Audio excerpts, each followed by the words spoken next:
तुम हमेशा खुद से कुछ मांगते रहते हो और ब्रह्मांड कहता है मैंने सब कुछ पहले से ही तुम्हें दे दिया है, लेकिन तुम फिर भी सवाल करते हो मुझे और पैसा क्यों नहीं मिलता, मुझे सच्चा प्यार क्यों नहीं मिलता, मुझे वो जीवन क्यों नहीं मिलता जो मैं चाहता हूं। और ब्रह्मांड धीरे से कहता है क्योंकि तुम अब भी खुद को वो देने के लिए तैयार नहीं हो। ब्रह्मांड कुछ भी बाहर से नहीं देता, जो कुछ भी है वो भीतर है। क्या तुम जानते हो तुम्हारी बाहरी दुनिया तुम्हारा ही आईना है। ये सिर्फ कोई कवि की कल्पना नहीं, ये ब्रह्मांड का एक छिपा हुआ नियम है, एक गूढ़ रहस्य जिसे केवल कुछ ही जान पाए हैं। कल्पना करो, एक दर्पण के सामने खड़े हो तुम, उसमें जो चेहरा दिख रहा है वो तुम्हारा है, पर अगर तुम उस दर्पण को देखकर खुद को बदलना चाहो तो क्या वो मुमकिन है? क्या आईना खुद बदल जाएगा? नहीं, जब तक तुम खुद को नहीं बदलोगे तब तक आईना भी वैसा ही रहेगा। ठीक इसी तरह हमारी बाहरी दुनिया, हमारे रिश्ते, हालात, सफलताएं, असफलताएं, सब कुछ हमारे अंदर के विचारों और भावनाओं का ही प्रतिबिंब है। इसे कहते हैं द मिरर प्रिंसिपल, एक ऐसा रहस्य जो हजारों सालों से सिर्फ साधकों, मुनियों और रहस्यमयी स्कूलों में ही सिखाया गया। इस वीडियो में हम जानेंगे कैसे प्राचीन रहस्य विद्या इस सिद्धांत को समझती थी, क्यों आज भी अधिकांश लोग इस नियम को नहीं समझ पाते, और कैसे यदि तुमने इस एक चीज को नहीं बदला तो तुम्हारी वास्तविकता कभी नहीं बदलेगी। ये सिर्फ एक विचार नहीं, ये एक शक्तिशाली उपकरण है आत्मज्ञान और ब्रह्मांडीय परिवर्तन का। अब तुम तैयार हो उस रहस्य को जानने के लिए जो तुम्हारे जीवन की हर रुकावट को एक अवसर में बदल सकता है। आओ इस दर्पण के भीतर झांकते हैं और खोजते हैं वो सच जो अब तक छिपा हुआ था। जैसा भीतर है वैसा ही बाहर है।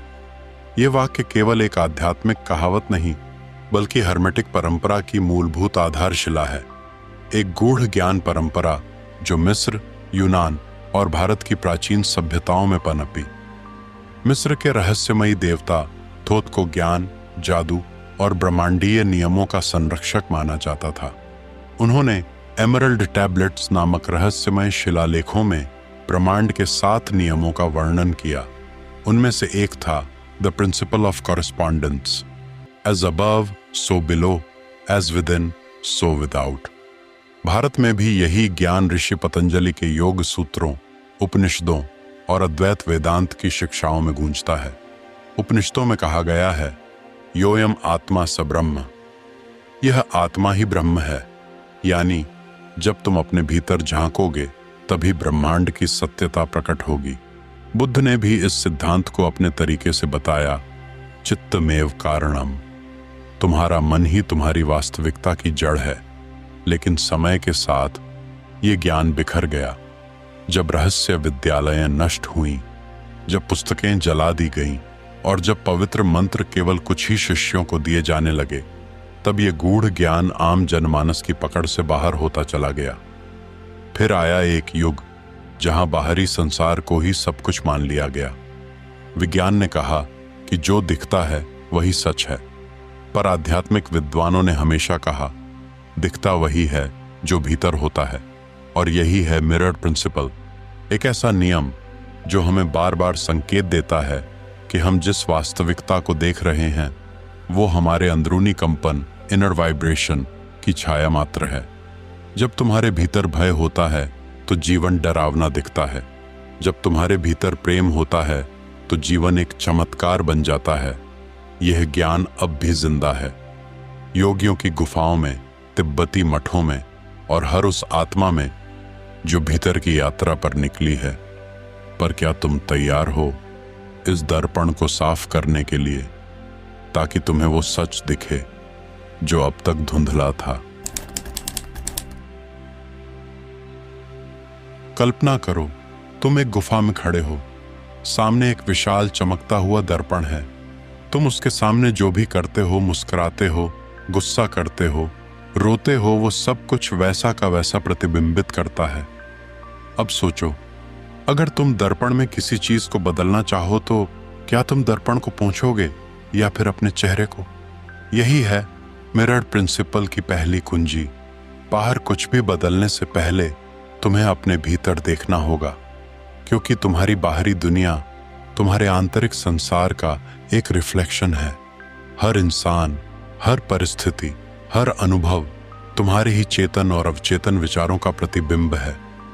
जब तुम किसी से नाराज होते हो तो वो नाराजगी असल में उनके प्रति नहीं होती, बल्कि तुम्हारे भीतर छिपे अनसुलझे भावनात्मक घाव उस व्यक्ति के माध्यम से सामने आते हैं। यही कारण है कि कभी कभी एक ही परिस्थिति दो लोगों के लिए बिल्कुल अलग अनुभव बन जाती है, क्योंकि दर्पण एक जैसा है पर उसमें देखने वाले का चेहरा अलग है। उदाहरण के लिए आप इसे समझिए, अगर कोई व्यक्ति बार बार रिश्तों में धोखा खाता है तो शायद वो बाहर वालों को दोष दे, पर असली वजह यह हो सकती है कि उसके भीतर कहीं ना कहीं अविश्वास, आत्मसंदेह या भय पल रहा है।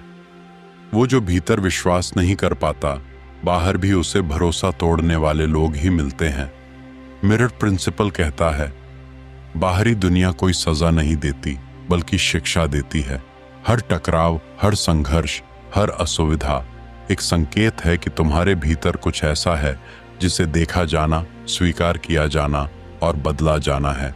और जैसे जैसे तुम भीतर की सफाई करते हो, वैसे वैसे बाहर की दुनिया भी रूप बदलने लगती है।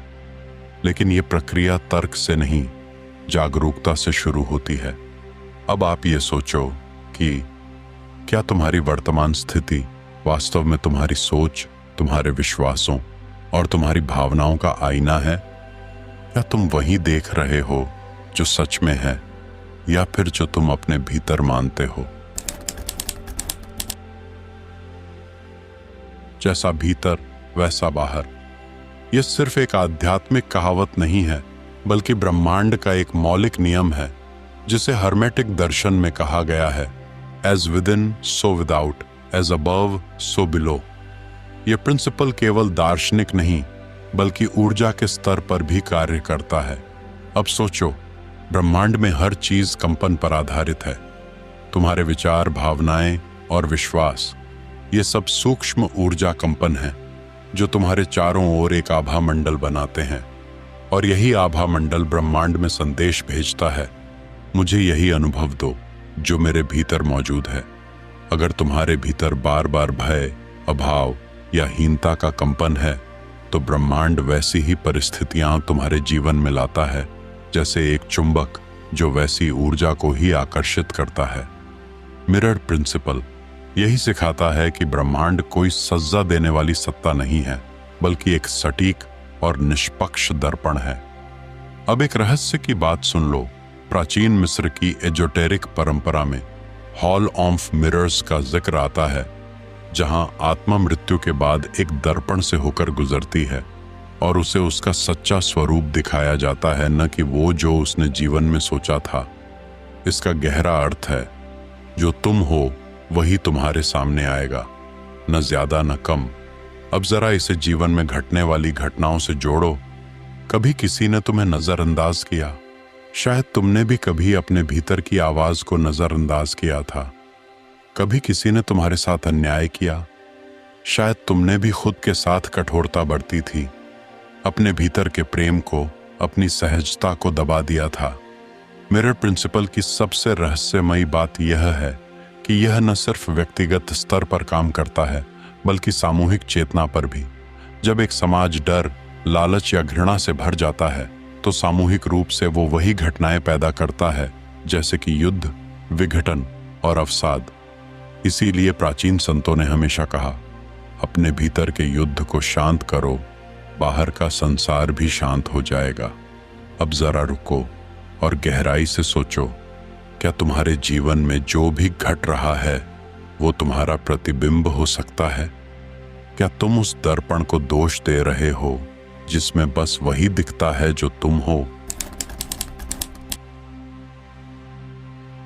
अब जब तुमने समझ लिया कि ब्रह्मांड एक दर्पण है, तो अगला स्वाभाविक प्रश्न ये उठता है कि इस दर्पण में बदलाव कैसे लाया जाए। क्या मैं सचमुच अपनी बाहरी दुनिया को बदल सकता हूं, केवल भीतर को बदलकर?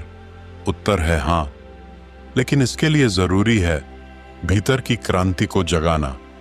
आइए आपको 5 भागों में बताता हूं कि आप इसे कैसे कर सकते हैं। पहला है आत्म साक्षात्कार, सेल्फ अवेयरनेस रिचुअल। हर दिन सुबह उठते ही आईने के सामने खड़े हो जाओ, पर इस बार अपने चेहरे को मत देखो सिर्फ अपनी आंखों में, अपने भीतर। अपने आप से 3 सवाल पूछो। आज मेरे भीतर कौन सी भावना हावी है? क्या मैं खुद को दोष देता हूं या स्वीकार करता हूं? मैं ब्रह्मांड को क्या संकेत भेज रहा हूं? फिर गहरी सांस लो और कहो, मैं जो भीतर हूं वही बाहर बनाऊंगा। ये छोटा सा अभ्यास हर दिन तुम्हारे कंपन को परिवर्तित करने लगेगा। दूसरा है प्रतिबिंब लेखन, मिरर जर्नलिंग। हर रात एक डायरी लो और लिखो, आज मेरी दुनिया ने मुझे क्या सिखाया? किसी से झगड़ा हुआ? क्यों? कहीं सफलता मिली? किस भावना ने उसे आकर्षित किया? इससे तुम्हें यह समझ आएगा कि कौन सी आंतरिक स्थिति कौन सा बाहरी परिणाम ला रही है।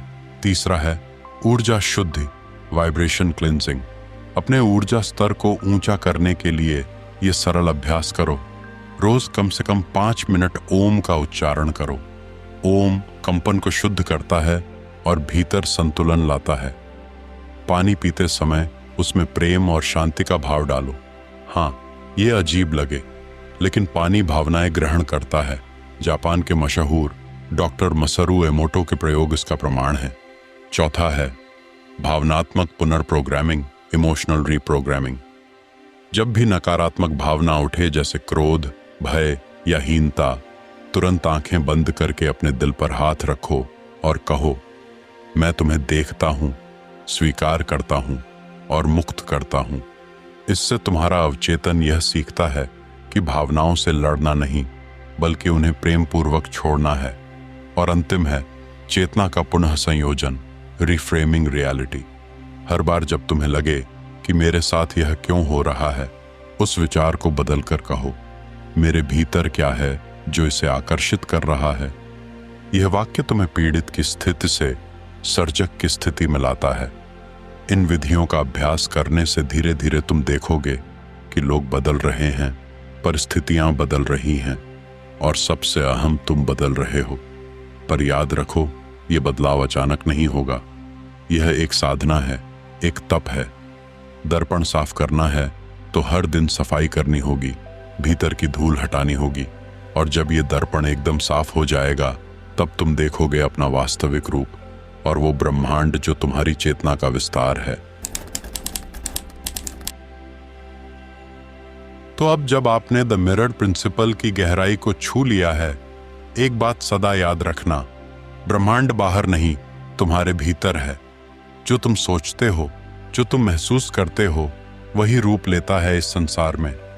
यह सिद्धांत कोई मनोवैज्ञानिक चाल नहीं, यह ऋषियों, योगियों और रहस्यमयी परंपराओं का शुद्ध विज्ञान है, जिसे हमने आधुनिक जीवन की आपाधापी में खो दिया। जब तक तुम भीतर की वास्तविकता नहीं बदलते, बाहरी दुनिया वैसी की वैसी रहेगी। बार बार वही समस्याएं, वही लोग, वही हालात, बस रूप अलग होंगे। पर जिस क्षण तुम दर्पण की ओर उंगली उठाना छोड़कर अपने ही प्रतिबिंब की ओर देखना शुरू करोगे, वही क्षण तुम्हारा जागरण होगा। अब निर्णय तुम्हारे हाथ में है कि क्या तुम उस बाहरी दुनिया को दोष देते रहोगे या अपने ही भीतर उतरकर उस रहस्य का पर्दा उठाओगे जो ब्रह्मांड को संचालित करता है।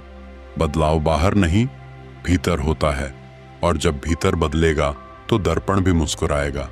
अगर ये ज्ञान तुम्हारे भीतर कुछ जागृत कर गया हो तो नीचे कमेंट में लिखो, मैं तैयार हूं अपने दर्पण को साफ करने के लिए। वीडियो को लाइक, शेयर और हाँ, चैनल को सब्सक्राइब भी करें। शायद किसी और के जीवन में ये एक नई रोशनी बन जाए। अगली बार फिर मिलेंगे एक और रहस्य, एक और चाबी के साथ। तब तक याद रखो, जो खोजता है वही पाता है, और जो भीतर झांकता है वही सच देखता है। ओम तत्सत।